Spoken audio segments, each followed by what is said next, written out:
India Russia strategic partnership, क्योंकि उन्हीं के दौर में उन्होंने वो हेल्म ऑफ अफेयर्स में रहे हैं रूस में, और वही इन संबंधों को आगे लेकर गए हैं। तो आपने सभी क्षेत्र प्रीति अभी बताए हैं, चाहे वो रक्षा सहयोग हो, जिसमें हम चाहे S-400 S-500 की बात करें, Su-57 की बात करें, टेक्नोलॉजी हस्तांतरण की बात करें, या न्यूक्लियर एनर्जी की बात करें, वहां पर जो हमारे कुदनकुलम में हो रहा है, या फिर आंध्रा में जो 6 और बनने, कनेक्टिविटी की बात करें, international north south transport corridor, तो बहुत ऐसे क्षेत्र हैं। और मैं अपने जो शुरुआती कमेंट है उसमें यही कहूंगा, जो दायरा बहुत ज्यादा है विपक्षीय बातों में अपने सहयोग को आगे ले जाने के लिए, परंतु उतना ही महत्वपूर्ण, अगर उससे ज्यादा नहीं है, जो पूरे विश्व में इतना बदलाव हो रहा है। हम देख कल्पना हो गई है केवल रूस और यूक्रेन के युद्ध से नहीं, परंतु राष्ट्रपति ट्रंप के आने से, तो उसको किस नजरिए से देखा जाना चाहिए और दोनों देश कैसे सहयोग कर सकते हैं, उसके ऊपर भी बातचीत करें। जी जी, और अलग अलग सेक्टर्स में अगर इसे थोड़ा डिटेल में समझा जाए तो प्रोफेसर चौलिया, भारत और रूस का जो बायलैटरल ट्रेड है पिछले 2 साल में 50 बिलियन USD से ऊपर पहुंच चुका है, लेकिन ऑयल हेवी इंपोर्ट्स इम्बैलेंस अभी भी हम देखते हैं। खासकर एस जयशंकर की जो हाल की मॉस्को यात्रा है रही, उसमें नॉन ऑयल ट्रेड बढ़ाने की संभावनाओं पर भी चर्चा हमने देखी। क्या इस समिट से इंडिया के जो नॉन ऑयल एक्सपोर्ट्स और सर्विसेज सेक्टर को ग्लोबल मार्केट में लेवरेज मिलने का अवसर है, और इसका वैश्विक पोजीशनिंग पर कितना असर हो सकता है? जी प्रीति, व्यापार घाटा तो है, ये चिंताजनक है। लगभग 70 बिलियन तक जा चुका है US डॉलर्स में द्विपक्षीय व्यापार, लेकिन उसमें हमारे जो निर्यात हैं वो केवल 4-5 बिलियन है, और रूस की तरफ से 65 के करीब बिलियन हम आयात कर रहे हैं। और इसके पीछे मेन कारण यही है कि क्योंकि हमने एकदम से जो छूट के दरों पर हमें तेल मिल रहा था रूस से यूक्रेन युद्ध के बाद, क्योंकि रूस पहले पश्चिमी देशों को ज्यादा बेचता था, जब उन्हें उस पर आर्थिक प्रतिबंध लग गए तो रूस ने एक तरह से रुख मोड़ा और भारत और चीन को छूट के दरों पर ये तेल की आपूर्ति की। तो तब हमारे लिए फायदेमंद था ये सौदा, और कुछ आंकड़ों के हिसाब से हमें लगभग 17 से 20 बिलियन डॉलर की बचत हुई है। एक तरह से हमारे लिए ये अच्छा था, लेकिन इसकी वजह से हमने एकदम से बहुत ज्यादा तेल खरीदा है पिछले 3 सालों में, और जिसकी वजह से अब ये घाटा दिख रहा है, व्यापार घाटा। तो इसलिए कोशिश ये है कि डाइवर्सिफाई करें और इसको जैसे क्या कहते हैं कि आप विस्तारित करें इसको, क्या कि ताकि अन्य सेक्टर्स में भी व्यापार बढ़े। जैसे फार्मास्यूटिकल्स, हमारी जो दवाइयां हैं उसके लिए एक पोटेंशियल है वहाँ पर। दूसरा, हमारी जो खेती के सामग्री हैं उसका भी पोटेंशियल है। IT सर्विसेज और ये सब भी हैं। तो हमारी तरफ से बहुत सारे ये जो श्रमिक हैं वो भी आजकल रूस की तरफ जा रहे हैं, क्योंकि रूस में एक तो जनसंख्या में अभाव है और गिर युद्ध के कारण बहुत लोग यूक्रेन में तैनात हैं, तो उन्हें लेबर शॉर्टेजेस भी हैं। तो ये सब जो चीजें हैं मेरे ख्याल से, और रूस की तरफ से अगर ज्यादा निवेश भी आए भारत में, प्रेसिडेंट पुतिन इस बारी उनके बड़े बड़े जो कंपनियां हैं तेल के भी और अन्य सेक्टर्स के भी, वो सभी उनके साथ आ रहे हैं भारत। और कोशिश यही रहेगी अगर उनकी तरफ से निवेश बढ़े भारत में, तब भी ये जो घाटा, व्यापार घाटा, इसको कम किया जा सकता है, क्योंकि यहाँ पर निवेश होगा और वापस हम उसका निर्यात रूस तक कर सकते हैं। तो बैलेंस्ड जो कहते हैं कि संतुलित व्यापार जो संबंध है वो अब आने बाकी है, और इस पर हमें काम करना होगा। ओवरऑल तो संबंध बहुत अच्छे हैं दोनों पक्षों के बीच। जो एक भावनात्मक जो लगाव है, जुड़ाव है, बहुत प्रगाढ़ है, लेकिन इस पर हमें काम करना चाहिए। ये एक समस्या है जिस पर हमें गौर देकर आने वाले सालों में इसे इस घाटे को कम करना पड़ेगा। बिल्कुल, ये एक बहुत महत्वपूर्ण पहलू भी है जैसा प्रोफेसर चौलिया बता रहे हैं। लेकिन अशोक जी, अगर हम देखें तो रक्षा सहयोग यानी जो भारत और रूस डिफेंस पार्टनरशिप है, उसे सबसे मजबूत स्तंभ कहीं ना कहीं समझा जाता है दोनों देशों के रिश्तों में। और इस बार एयर डिफेंस सिस्टम डील पर भी नजर रहेगी।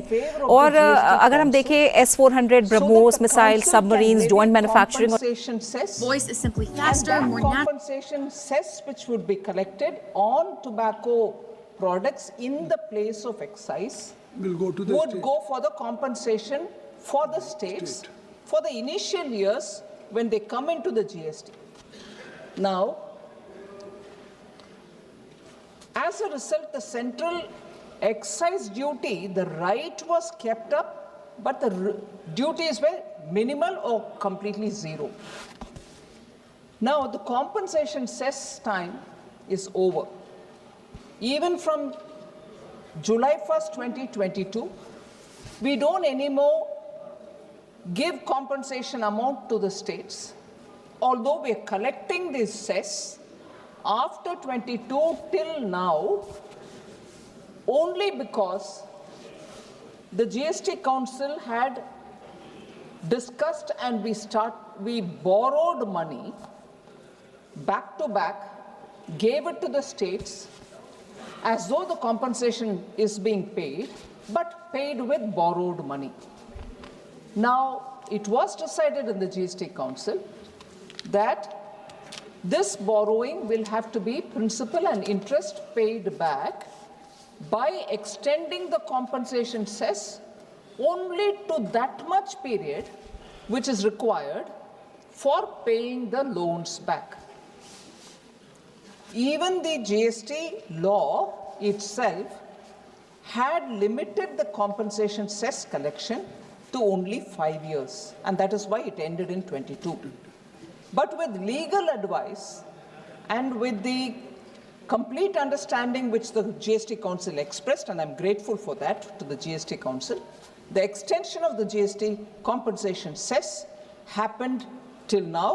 In another probably couple of weeks, the loans will be completely repaid. The center, therefore, wants to make sure that the excise will come back to us so that we can levy that duty. Another argument which is very important for all the members of parliament to know is by the act in GST, you cannot tax any item under the GST beyond 40%. Now, if you can't tax any item, even if it is a demerit good like cigarette, beyond 40%, what is happening is the ultimate incidence through GST on a demerit good like cigarette has come down. So the popular narrative would be, is the government or is the GST Council cognizant of the fact that cigarette or the demerit good like tobacco is being taxed lesser than what it was earlier? Is that the intention? So to address that, in order that the incidence is no longer lesser than what it was during the GST time with the compensation cess, we are bringing this excise. So, in a way, we are saying cigarettes shouldn't become affordable now because the incidence has become lesser. So that is the reason this bill has come before the House. And I would like the views of the honorable members, and if, with your permission, if at the end of the debate there's something more that I will be allowed to speak with your permission, sir, I can reply as well. So thank you very much. D. Purandeswari ji.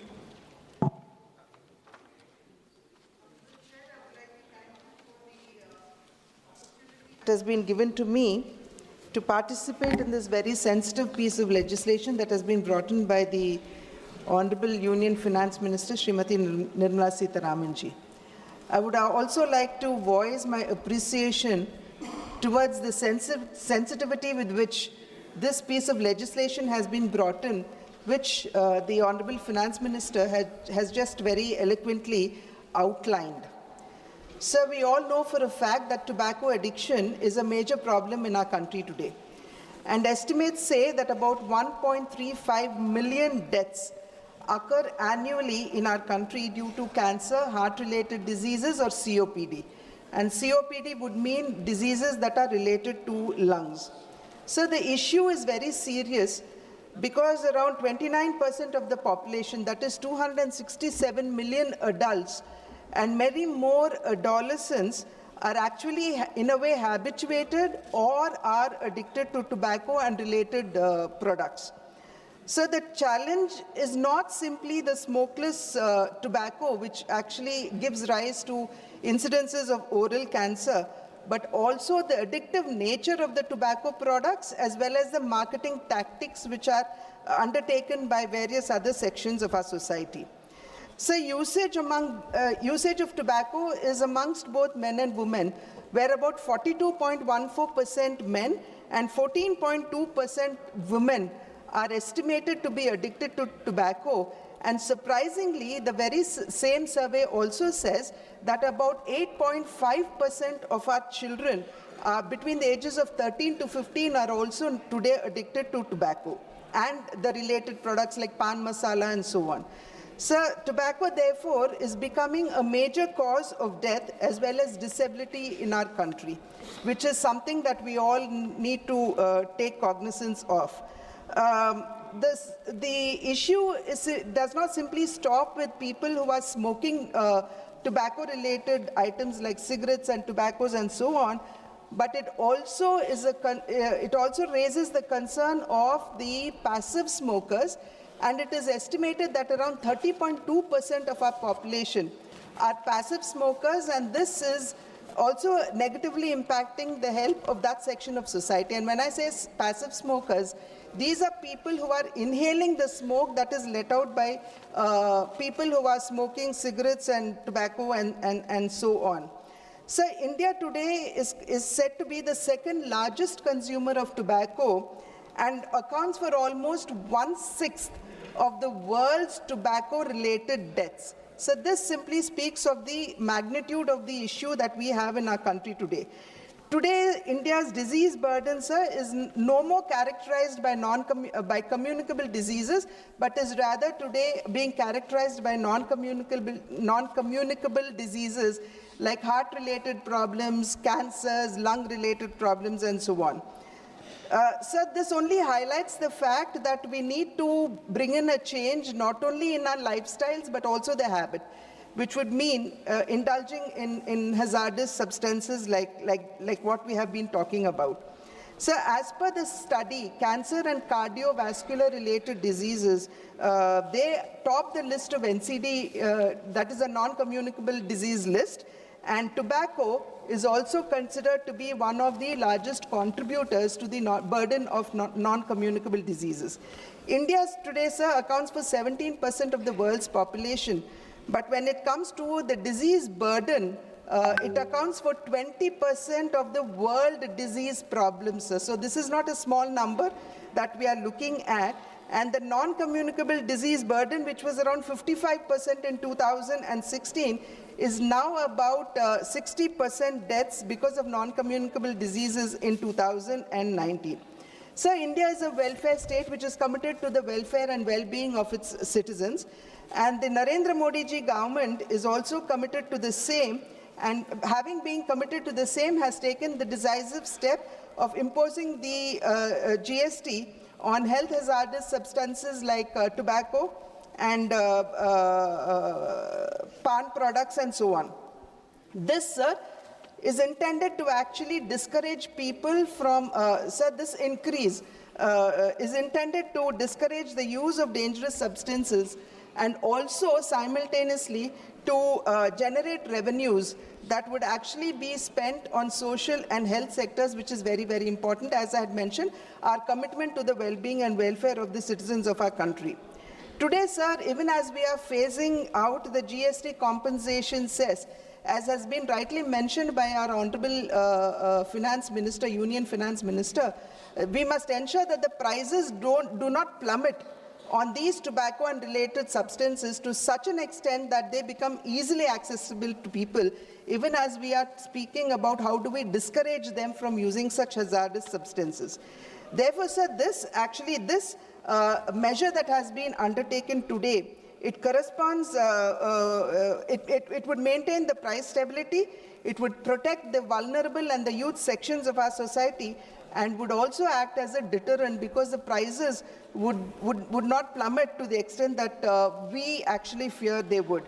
Sir, even as the government today, as I had mentioned earlier, being a welfare government, seeks to provide food security for the poor through the free ration program that we have undertaken today, where we are providing free ration to about 80 crore poor people, and also to improve the living standards of the middle class, wherein we have actually lowered the tax burden and so on.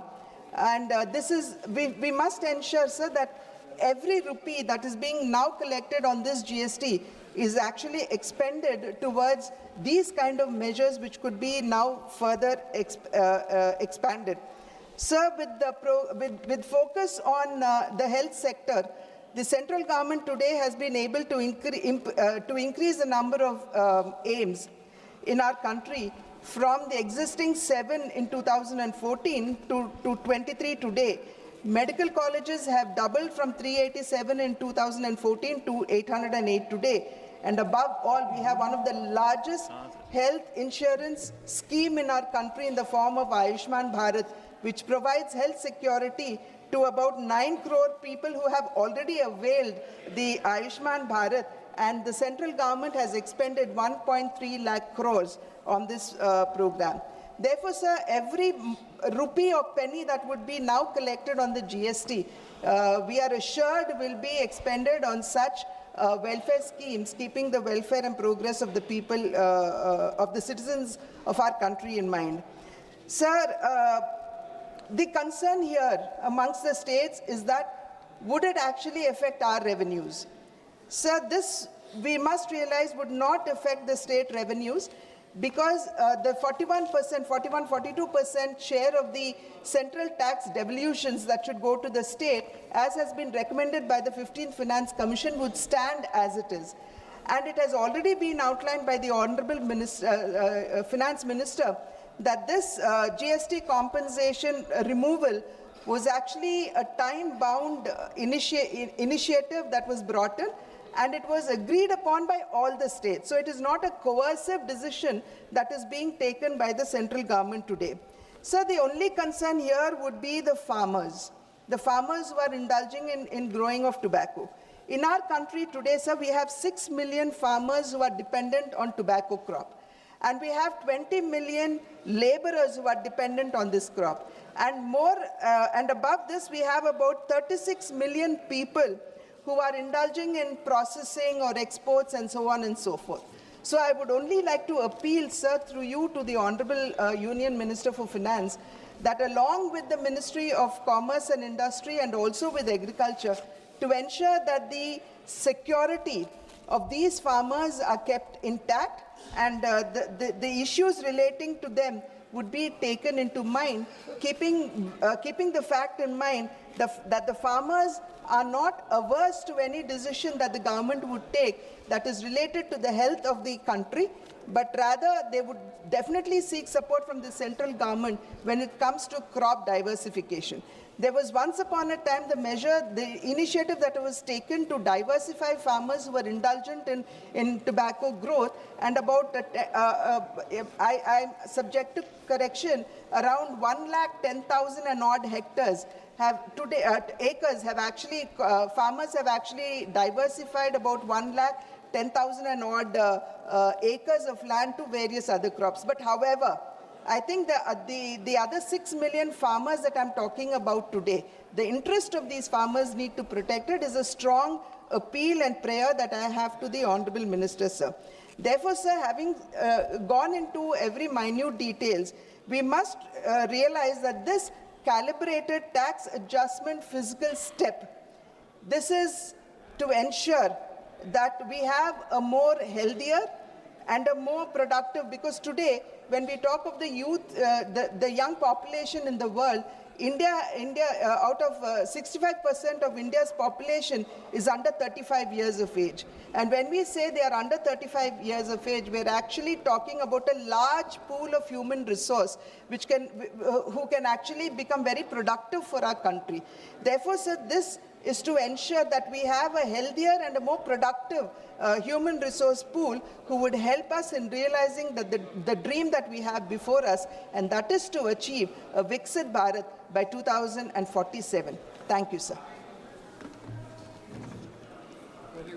Sri Karti Chidambaram ji. Thank you, sir. This bill is being brought to compensate the cessation of the compensatory cess on tobacco products. I understand the logic of why this bill is being brought, and I accept the logic which the finance minister has stated.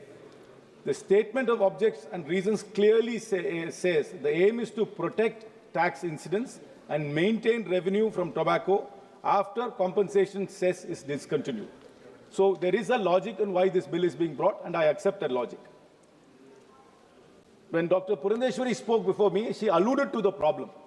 She actually did allude to the problem, but she did not come to the solution of the problem.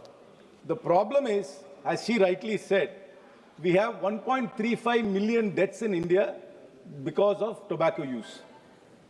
In fact, 27% of all cancer cases is because of tobacco.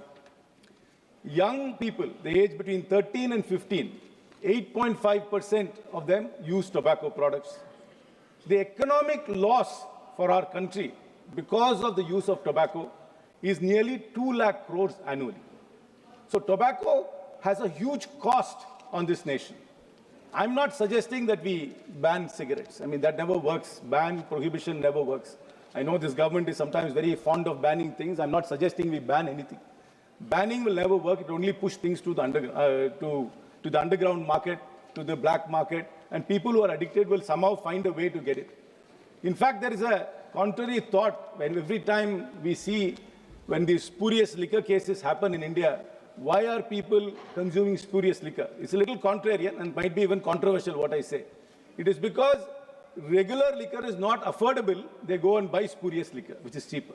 So by thinking that by increasing prices on sin products like tobacco products, you will actually lower consumption is wrong.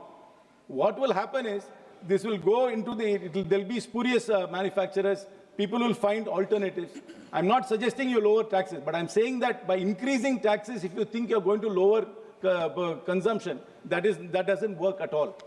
In fact, we really need to think this very, very carefully, sir. While I understand the logic of this government of raising taxes, of compensatory taxes, and I'm not just, this is the topic which is beyond politics, which is tobacco usage. There is no partisan view in this. We as a society must really think about this. Successive governments have only used tobacco products to increase more revenue. But we have never addressed the problem which tobacco is causing. As Dr. Purandeshwari said, there are 6 million farmers who are cultivating tobacco. There are 20 million laborers who are working in these tobacco lands. And there are more than 35-40 million people who are involved in the industry.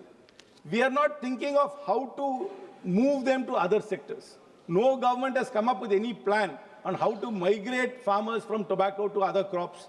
What will people involved in the tobacco industry, can they be migrated to another industry?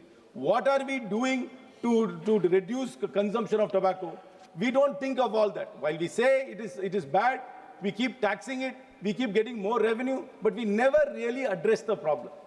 And just by raising taxes on it, if we think we're going to reduce consumption, that's also not going to happen. So I think its time has come for us. And successive governments have failed. I'm not ever only pointing at this government. No government has come up with anything holistic to stop or to reduce tobacco usage.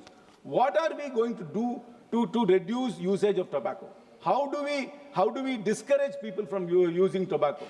That there is no blueprint. This government has no blueprint for it. There is no roadmap for it, except for saying that we will tax it and we are having these statutory warnings on these tobacco products. I don't think there has been any study which has said because of those graphic statutory warnings on tobacco products, actually tobacco usage has gone down.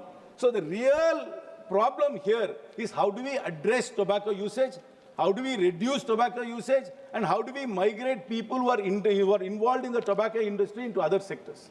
And the finance minister must also tell us, by increasing this excise duty, if the prices go up, will it lead to counterfeiting? Will it lead to black market? Because there is something known as a Laffer curve in economics. If you keep on increasing taxes, compliance goes down. So is there a point where the finance minister believes that beyond this, if we increase, it will actually lead to more black marketeering? And what kind of, will it only lead to more avoidance of tax as opposed to revenue collection? While I understand the logic of the government to bring about this compensatory excise increase to offset the cess, they really need to come up, and particularly the government must come up with a holistic plan on how to reduce tobacco usage, how to migrate people who are working in the tobacco sector to other sectors. That is the real problem, and not merely tinkering on all these things and just increasing revenue. While I understand the logic of why this is being brought, but we should keep the big picture in mind. Thank you very much, sir. Shri Naresh Chand Uttam Patel जी। अनवर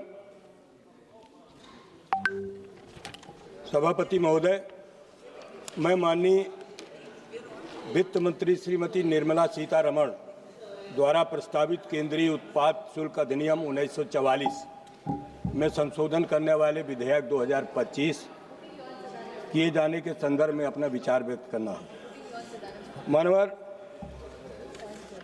मैं इस सदन में न तो किसी बड़े उद्योगपति की और न किसी बहुराष्ट्रीय कंपनी की, बल्कि उन लाखों गुमनामों हाथों की आवाज़ बनकर आया हूँ जो सुबह 4 बजे से तंबाकू की पत्ती तोड़ते हैं, जो रात के अंधेरे में लालटेन की रोशनी में बीड़ी लपेटते हैं, जो सुपारी के बगीचों में दिन रात मेहनत करते हैं और जिनके घर की चूल्हा इन्हीं छोटे छोटे कारोबारों से चलता है। ये वो लोग हैं जिनका नाम ना तो अखबारों में छपता है, न टीवी पर दिखता है, लेकिन इनके पसीने से इस देश की अर्थव्यवस्था में हर साल हजारों करोड़ का योगदान आता है। आज सरकार इन्हीं लोगों की रोजी रोटी पर भारी टैक्स और नया स्वास्थ्य सेस थोपने जा रही है, बिना इनकी एक बार सुनवाई किए बिना। महोदय, हमारे इलाके में तंबाकू की खेती होती है और मानवर सरकार तंबाकू, बीड़ी, गुटखा और पान मसाला पर नया टैक्स लगाने की बात कर रही है। ये नियम बिना पूरे सोच विचार के गरीब मजदूर किसानों की हालत देखे बिना लाए जा रहे हैं। महोदय, मेरे जिले फतेहपुर में उत्तर प्रदेश के आसपास तंबाकू की खेती बहुत बड़े तादाद पर होती है। मानवर, छोटे किसान, मजदूर, महिलाएं, कुटीर उद्योग, बड़े, जब टैक्स एकदम बढ़ा दिया जाएगा तो बड़ी कंपनियां तो संभाल लेंगी, लेकिन छोटे किसान और छोटे उद्यमी बुरी तरीके से दब जाएंगे। ऊपर से महंगाई बढ़ेगी, बाजार छोटा होगा और किसानों की खरीद कम हो जाएगी।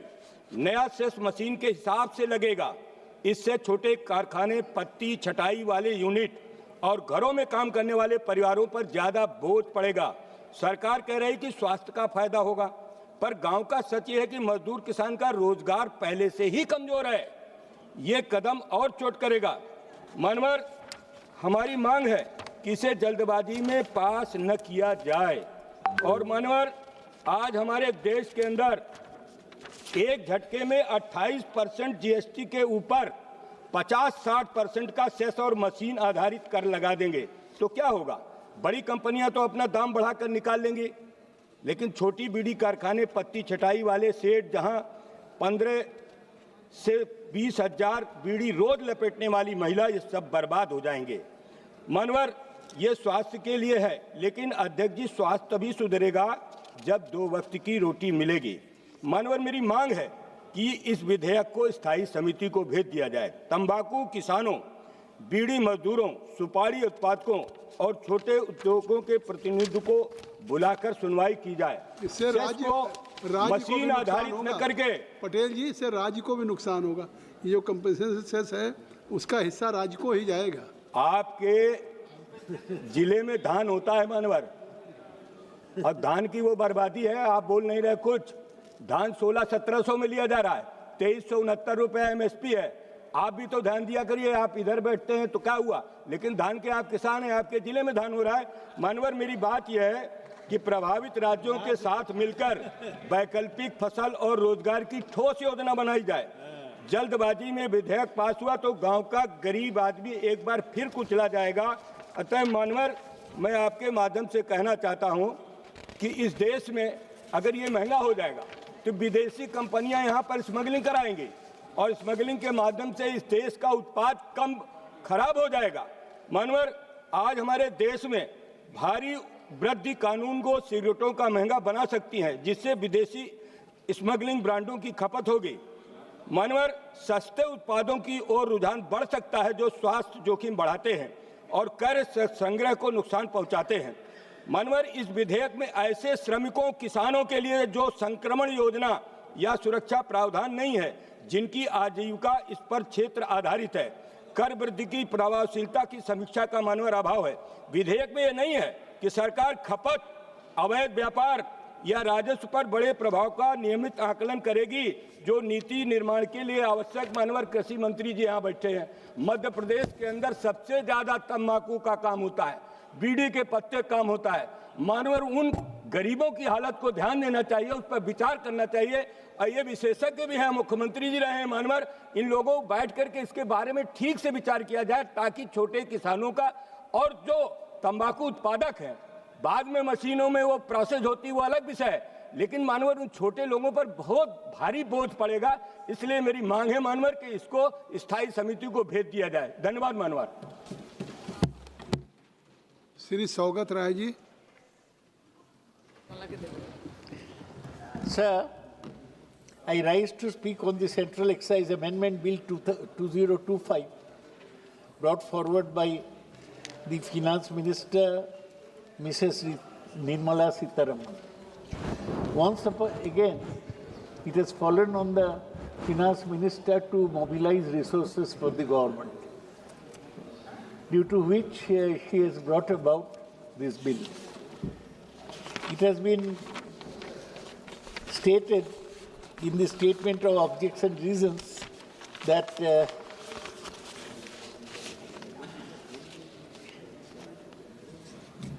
with the GST, Central Excise Act was repealed by Section 174 of Central GST Act, accepting respect of goods listed under entry 84 of List 1 of 7th Schedule to the Constitution.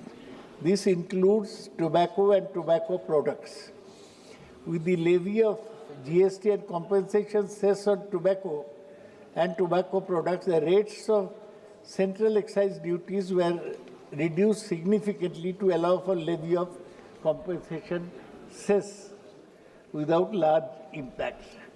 So, in order to expand the financial space, fiscal space, to increase the rate of central excise duty on tobacco and tobacco products so as to protect tax incidents, it is imperative to amend the table in Section 4 of the 4th Schedule to the Act.